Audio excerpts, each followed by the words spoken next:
Share market की दुनिया में सेबी ने काफी सारे चेंजेस किए हैं। 1 जुलाई को सेबी का एक important circular true to label release हुआ, जिसके बाद काफी सारे ब्रोकर्स की रातों की नींद उड़ गई है। सेबी के सर्कुलर के बाद काफी सारे ब्रोकर्स अपने प्लेटफॉर्म पे नए नए चार्जेस इंट्रोड्यूस कर रहे हैं। फॉर एग्जाम्पल, जेरोडा के ब्रोकर नितिन कामत ने ट्वीट किया कि सेबी के इस नए सर्कुलर से ब्रोकर्स को काफी इंपैक्ट हुआ एंड गोइंग फॉरवर्ड ऑलमोस्ट सारे ब्रोकर्स को इंक्लूडिंग जेरोडा अपने ब्रोकरेज चार्जेस जो है वो बढ़ाने पड़ेंगे। सो यार, जाहिर सी बात है, इतना सब कुछ चेंज होने के बाद, इतने सारे चेंजेस आने के बाद आपके माइंड में सवाल आएगा कि which are the best apps for share market. So इस वीडियो में हम टॉप 11 एप्स का कंपैरिजन करेंगे on 6 to 7 different parameters. Not only will tell you the top 3 apps for 2024-2025, but will also tell you कि what is going to change for you after this circular of SEBI.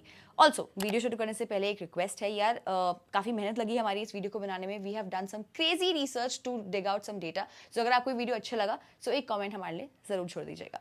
चलिए video शुरू करते हैं और सबसे पहले हम बात करेंगे एप्स की ओपनिंग एंड मेंटेनेंस चार्जेस की, because it is one of the most important parameters. यार, अकाउंट ओपन करने के लिए किसी ऐप में कोई चार्ज नहीं लगता। कुछ टाइम पहले जेरोडा 200 रुपीज चार्ज कर रहा था, लेकिन अब उसने ये फ्री कर दिया है। एम स्टॉक में फ्री का ऑप्शन रहता है, बट 999 रुपीज देके आप इनका प्रो प्लान भी ले सकते हैं, जिसमें आपको काफी सारे चार्जेस कम हो जाते हैं, जिनकी बात हम आगे करेंगे। अकाउंट मेंटेनेंस की बात करें तो यहाँ पर हमने 3 कैटेगरीज में उसको डिवाइड किया है। If your invested amount is less than 50,000, if it is between 50,000 and 2 lakhs, and if it is greater than 2 lakhs। 50,000 से कम होने पर किसी भी ऐप में आपको कोई चार्ज नहीं लग रहा है, बट यहाँ पे Paytm money and m stock irrespective of the investment amount एक प्लेटफॉर्म चार्ज लगाते हैं। पेटीएम के केस में it is 360 rupees and Motilal Oswal के केस में इट इज 480 रुपीज। यहाँ पे जितने भी चार्जेस हैं उस पर अलग से जीएसटी लगेगा। 50,000 से 2 लाख के बीच में जेरोडा एंड एंजल वन में आपको 100 रुपीज प्लस जीएसटी का चार्ज लगेगा।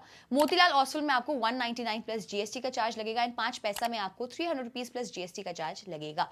5 पैसा में basically any amount greater than 50,000 में आपको maintenance charge 300 rupees plus GST पे फिक्स हो जाता है। 2 लाख से ऊपर के अमाउंट में जेरोडा में आपको 300 प्लस जीएसटी का चार्ज लगता है, एंजल वन में 240 प्लस जीएसटी का, एंड मोतीलाल ओसवाल में 300 रुपए से 800 रुपए के बीच में आपको चार्ज लगता है। यहां पर I would like to mention 2 things. पहला, 11 एप्स में से 5 एप्स आपकी ग्रो, अपस्टॉक्स, शून्य, धन एंड आईएनडी मनी पे आपको 0 मेंटेनेंस चार्ज लगेगा irrespective of the invested amount. Second, Motilal Oswal and angel one में आपको फर्स्ट ईयर की जो मेंटेनेंस है फ्री रहेगी, सेकंड ईयर से आपको नॉर्मल चार्जेस लगने शुरू हो जाएंगे। एक और बहुत इंपॉर्टेंट पॉइंट है यहाँ पे मेंशन करने वाला, सेबी ने अपने 1 जुलाई के सर्कुलर में स्पेसिफिकली मेंशन करा है कि अगर आपका इन्वेस्टेड अमाउंट 4 लाख से कम है तो कोई भी ब्रोकर कोई भी मेंटेनेंस चार्ज इसमें नहीं लगा सकता। अगर आपका इन्वेस्टेड अमाउंट 4 लाख से 10 लाख के बीच में है तो सब brokers can only charge 100 rupees plus GST, and ये जो सारे चेंजेस हैं 1 सितंबर से एप्लीकेबल हो जाएंगे। So there are very high chances कि ये जो चार्जेस का स्ट्रक्चर है काफी जल्दी चेंज हो जाए। चलिए अब देखते हैं जो ब्रोकर्स है आपको कितना ब्रोकरेज चार्ज लगाते हैं। यार, अब आप लंबे टाइम के लिए इन्वेस्ट करो या शॉर्ट टर्म के लिए इन्वेस्ट करो, ब्रोकरेज तो आपको देना ही पड़ेगा। अब आप अगर लंबे टाइम के लिए इन्वेस्ट करते हो, मतलब अपने शेयर को एक दिन से ज्यादा रखते हो, तो आपको डिलीवरी चार्ज लगता है, एंड अगर आप एक ही दिन में अपने शेयर की बाइंग एंड सेलिंग कर देते हो तो आपको इंट्राडे चार्ज लगता है। जेरोडा एंड धन के केस में ऑलमोस्ट चार्जेस आपके सेम है, आपको 0 डिलीवरी चार्ज लग रहा है, एंड इंट्राडे के लिए दे चार्ज यू ₹20 और 0.03%, व्हिचएवर इज लोअर। ये जो इंट्राडे चार्जेस होते हैं ये दोनों बाइंग एंड सेलिंग पे लगते हैं। फ्यूचर्स के केस में जेरोडा इंट्राडे जैसा ही चार्ज कर रहा है, एंड ऑप्शंस के केस में it charges you flat 20 rupees. यहाँ पे धन ₹20 और 0.03% चार्ज कर रहा है। इस वीडियो में हमने कमोडिटी एंड करेंसी के चार्जेस कवर नहीं किए हैं, इसके लिए हम अलग से वीडियो बनाएंगे। ग्रो एंड पेटीएम मनी के चार्जेस बिल्कुल सेम है, दोनों डिलीवरी एंड इंट्राडे में ₹20 और 0.05%, इनमें से जो भी कम है उतने का चार्ज लगा रहे हैं। फ्यूचर्स एंड ऑप्शंस में both are charging you at flat 20 rupees. अब स्टॉक्स 5 पैसा एंड एम स्टॉक के चार्जेस ऑलमोस्ट सिमिलर है, सब ट्रांजैक्शन के लिए फ्लैट 20 रुपीज चार्ज कर रहे हैं, बस एम स्टॉक में डिलीवरी का कोई चार्ज नहीं है। बस इनमें से एक शून्य ऐप ही है जो किसी ट्रांजैक्शन के लिए कोई चार्ज नहीं कर रहा है। यहाँ पे it is very important to mention कि एंजल वन आपको फर्स्ट 30 डेज के लिए 500 रुपीज के जो ब्रोकरेज चार्जेस हैं वो वेव ऑफ कर देता है, एंड मोतीलाल ओसवाल आपको 1000 रुपीज के चार्जेस वेव ऑफ हो जाते हैं आपके फॉर फर्स्ट 30 डेज। उसके बाद आपको नॉर्मल चार्जेस लगते हैं। अब देखते हैं कि जो ब्रोकर्स है वो और किस किस तरह के चार्जेस लगाते हैं। देखिए यार, वैसे तो ना 10 तरह के चार्जेस होते हैं, आपका STT, transaction charges, turnover charges, stamp charges etcetera, लेकिन ये सारे कंपनी के ना सारे ब्रोकर्स के जनरली सेम ही होते हैं, और ये कुछ रेगुलेटरी चार्जेस होते हैं जो सबको लगाने ही पड़ते हैं। अब जो हम टेबल में चार्जेस देखेंगे वो वेरिएबल होते हैं, इनको एक बार समझ लेते हैं। डीपी चार्जेस वो तब लगते हैं जब आप स्टॉक को बेचते हो। टेबल में जो चार्ज लिखा है वो एक कंपनी का चार्ज है। अब चाहे उस कंपनी के 1000 शेयर बेचो या 1 शेयर बेचो, आपको एक कंपनी के लिए इतना ही चार्ज लगेगा।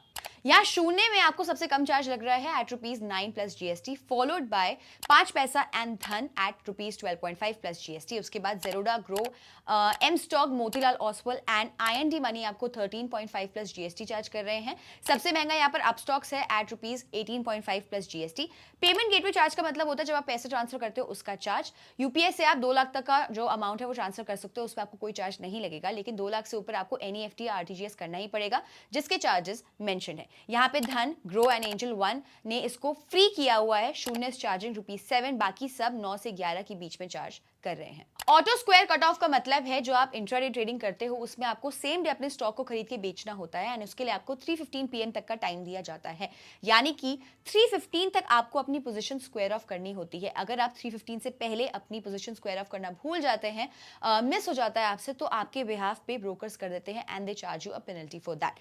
बस एक शून्य है जो आपको कोई पेनल्टी चार्ज नहीं करता। कुछ ब्रोकर्स लाइक धन, IND मनी, एंजल वन है जो आपको ₹20 प्लस जीएसटी की पेनल्टी लगाते हैं। बाकी ब्रोकर्स ₹50 से ₹60 प्लस जीएसटी की पेनल्टी आपको लगाते हैं। अब यार सच बताओ, ये सब देखकर अभी तक जो हमने डिस्कस करा उससे आपको कुछ समझ आ रहा है या कुछ पता चल रहा है? इतना बस जरूर पता चल गया आपको कि हाँ क्या क्या चार्जेस लगते हैं कहाँ का, बट प्रैक्टिकली आपको समझ आ रहा है कि कौन सा ब्रोकर आपको सबसे सस्ता पड़ेगा? नहीं ना। इसलिए हमने आपके लिए चीजें थोड़ी सी और सिंप्लीफाई कर दी है। हमने सारे प्लेटफॉर्म पे जाकर उनके जो चार्जेस हैं वो कैलकुलेट किए हैं। फॉर एग्जाम्पल, अगर मैं जेरोडा में जाके इंट्राडे सेक्शन में चार्जेस कैलकुलेट करती हूँ, I will assume I bought a share eight 100 and sold it at 105, यानी कि 5% का प्रॉफिट, एंड मैंने इसके 100 यूनिट बेचे, तो मुझे 500 का प्रॉफिट होना चाहिए, बट चार्जेस वगैरह काट के मुझे 488.92 का प्रॉफिट हुआ, यानी कि मेरे 11.1 रुपीज का चार्ज कट गया। ऐसे ही मैंने सब में उनके इंट्राडे चार्जेस जो है वो भी कैलकुलेट किए हैं, उससे पिक्चर और क्लियर आपको हो जाएगी। अब यहाँ पर पिक्चर थोड़ी क्लियर दिख रही है। शून्य के केस में आपको सबसे कम चार्ज लग रहे हैं, followed by Motilal, Dhan and then Zerodha. Paytm money and 5 पैसा के तो चार्जेस एकदम आउटरेजियस ही है। ये तो बात हो गई इंट्राडे चार्जेस की। हमने सेम एक्टिविटी ऐसे डिलीवरी चार्ज के लिए भी करी है, जहां पर हमने 1000 का प्रॉफिट लेके चार्जेस कैलकुलेट करे हैं। एक बार उन पे भी नजर डाल लेते हैं। Even in this case, शून्य is the cheapest, वो तो उनके चार्जेस देके समझ आ ही रहा है, बट धन is also quite decent, followed by Zerodha, Grow and IND Money. Again, 5 पैसा पेटीएम मनी के चार्जेस रिलेटिवली काफी ज्यादा हाई हैं। अब हमें पिक्चर और क्लियर होनी दिखनी शुरू हो गई है। अब हमें देखना है कि एप्स के कितने डाउनलोड्स हैं एंड उनके रिव्यूज कैसे हैं।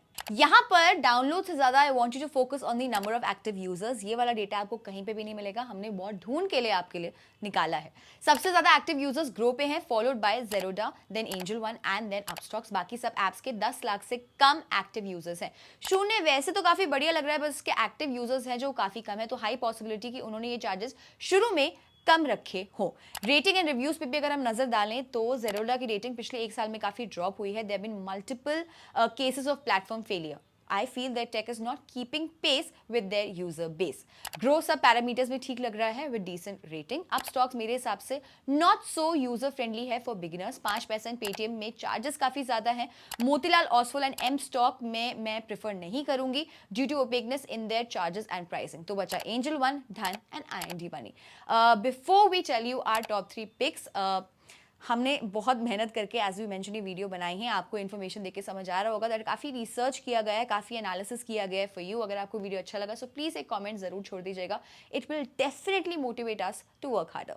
चलिए let's talk about our top 3 picks for the best share market apps for 2024-2025। सब पैरामीटर्स को ध्यान में रखते हुए our number 1 pick would be Groww. It is a very user friendly app with almost all the features and decent charges, undoubtedly the best app for beginners. Second number पे आता है Angel One. It is good for both pros and beginners, decent interface and decent charges. Number 3 पे आता है Dhan. It has a lot of good features with decent interface. Charges भी इसके कम है. Beginners के लिए थोड़ा सा overwhelming हो सकता है because it has a lot of features. Hopefully this information will be useful to you. Share this video with your family and friends. Till then, be किफायती.